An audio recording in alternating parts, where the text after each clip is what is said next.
اليوفي طبعا مريت على اسماء ولا ننسى طبعا روبرتو باجيو، حتى ضيفنا في الاستوديو اليساندرو توبيلي لعب موسم في فريق اليوفي، اللاعب الاسطوره للانترناسيونالي كامبيون ديل موندو 82. والهدف الاول للسيد العجوز.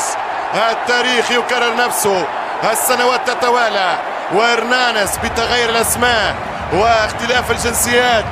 اليوفي دائما نمرو 1 في ايطاليا.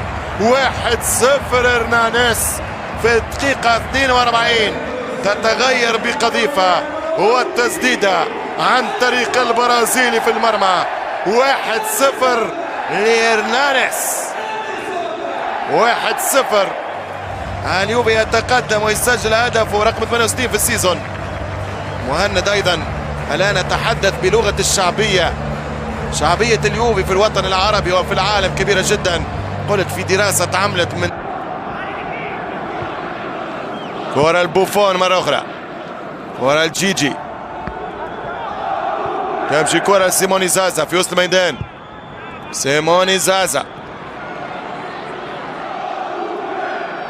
الانطلاق لإفرا، إفرا بوجبا، بوجبا هرنانيز، كرة لبوجبا، بوجبا يذكر على اليمين طلع فيها ليشتاينر، ليشتاينر والحل وفرصة العرضية وكرة الثنائية ضاعت.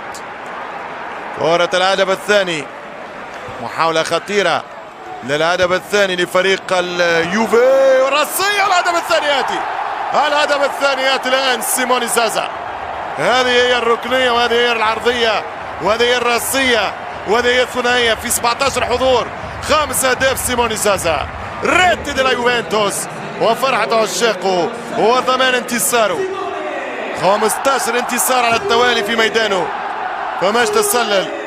شوف سيموني زازا أعلى من المدافع، يضرب كرة بالراس ويغالط الحارس، يطلع قبل الرومانيولي ويضرب الراس مستحيلة بعيدة على الزاوية اليمين للحارس بيليتش. إذا 2-0